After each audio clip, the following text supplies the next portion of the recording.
नमस्कार. आज आपण भगवान शिवाच्या काही नावांवर बोलणार आहोत. आपल्याकडे महादेवांची 10 अद्भुत रूपे यातील काही निवडक नावं आहेत, म्हणजे क्रमांक 21 ते 30. हो, या नावांच्या मागचा अर्थ आणि त्यांचं महत्त्व जरा समजून घेऊया. नक्कीच. ही नसती नावं नाहीत खरं तर. शिवाचे वेगवेगळे पैलू आहेत हे. त्याची शक्ती, त्याचा तत्वज्ञान, सगळं काही यात दिसतं. अगदी. आपल्याला यात रौद्र रूप पण दिसणार आहे आणि एकदम करुणामय रूप सुद्धा. बरोबर. सुरुवात करूया शितिकंठापासून, म्हणजे ज्यांचा कंठ निळा आहे. विष प्राशन केल्याची कथा आहे यामागे. हो, समुद्र मंथनाची कथा.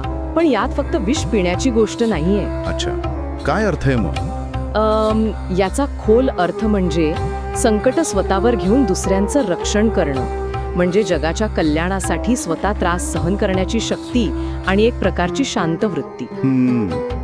नीलकंठ म्हणूनही ओळखतात त्यांना याचमुळे. अगदी. हे संरक्षणाचं प्रतीक आहे. बरोबर. संरक्षणासोबतच नात्यांमधला एक पैलू शिवाप्रिय या नावात दिसतो. पार्वतीला प्रिय असणारे. हो, पण हे फक्त पती पत्नी नात्यापुरतं नाही. म्हणजे शिवाचं भक्तांवरचं प्रेम, किंवा ते किती सहज प्रसन्न होतात, भक्तीचं महत्त्व, हे सगळं या नावात आहे. शिवा म्हणजे केवळ पार्वती नाही, तर कल्याणकारी शक्ती, आणि शिव त्या शक्तीला प्रिय आहेत. आणि यात सहज प्रसन्न होणाऱ्या देवाचं एक उग्र रूप पण आहे. हे जरा विरोधाभासी वाटतं, नाही का? वाटू शकतं, पण हे उग्र रूप म्हणजे विनाकारण राग नाही. ते अन्याय, अधर्म, वाईट शक्ती यांच्या विनाशासाठी आहे. ही एक संरक्षक शक्तीचे खरं तर सृष्टीचा समतोल राखण्यासाठी आवश्यक. अच्छा, म्हणजे भीतीदायक नाही तर गरजेची शक्ती. अगदी. मग शक्ती आणि संरक्षणानंतर कपाली हे नाव आहे. हातात कवटी धारण करणारे. हे वैराग्याकडे नेणार वाटते. बरोबर. हे खूप महत्वाचं प्रतीक आहे. कपाली रूप आपल्याला आठवण करून देतं की हे जीवन, हे शरीर, हे सगळं नश्वर आहे. म्हणजे मृत्यूची आठवण. हो, आणि मृत्यूचं स्मरण झालं की मग मोह कमी होतो, वैराग्य येतं, आत्मज्ञानाचा मार्ग दिसू लागतो. मोहमुक्ती. आणि याच संदर्भात पुढचं नाव येतं कामारी, म्हणजे कामदेवाचे शत्रू. ती कथा तर माहिती आहे आपल्याला. हो, ध्यानात असताना कामदेवाला भस्म करण्याची कथा प्रसिद्ध आहे. पण त्याचा अर्थ काय? काय अर्थ आहे? अर्थ आहे वासनांवर, इच्छांवर आणि आपल्या इंद्रियांवर विजय मिळवणं. खरा संयम, खरी तपश्चर्या किती शक्तिशाली असू शकते हे कामारी रूप दाखवून देतं. आत्मसंयम. आणि त्यानंतर कदाचित ज्ञानाचा विजय. पुढचं नाव आहे अंधकासूर सूदन. अंधकासूर राक्षसाचा वध करणारे. अगदी बरोबर.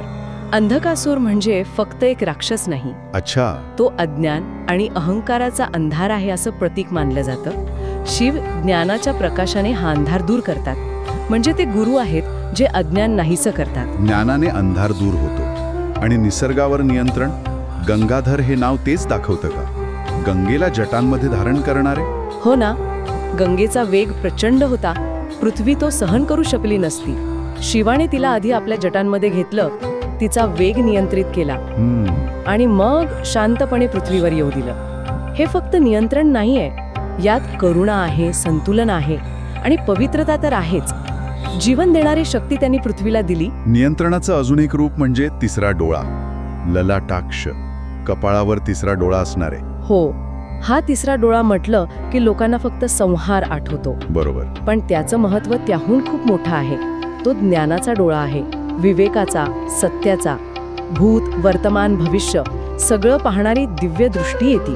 अज्ञान आणि भ्रम नाहीसा करणारी शक्ती. आणि या ज्ञानाच्या दृष्टीने काळाच्या पलीकडे पाहता येतं का?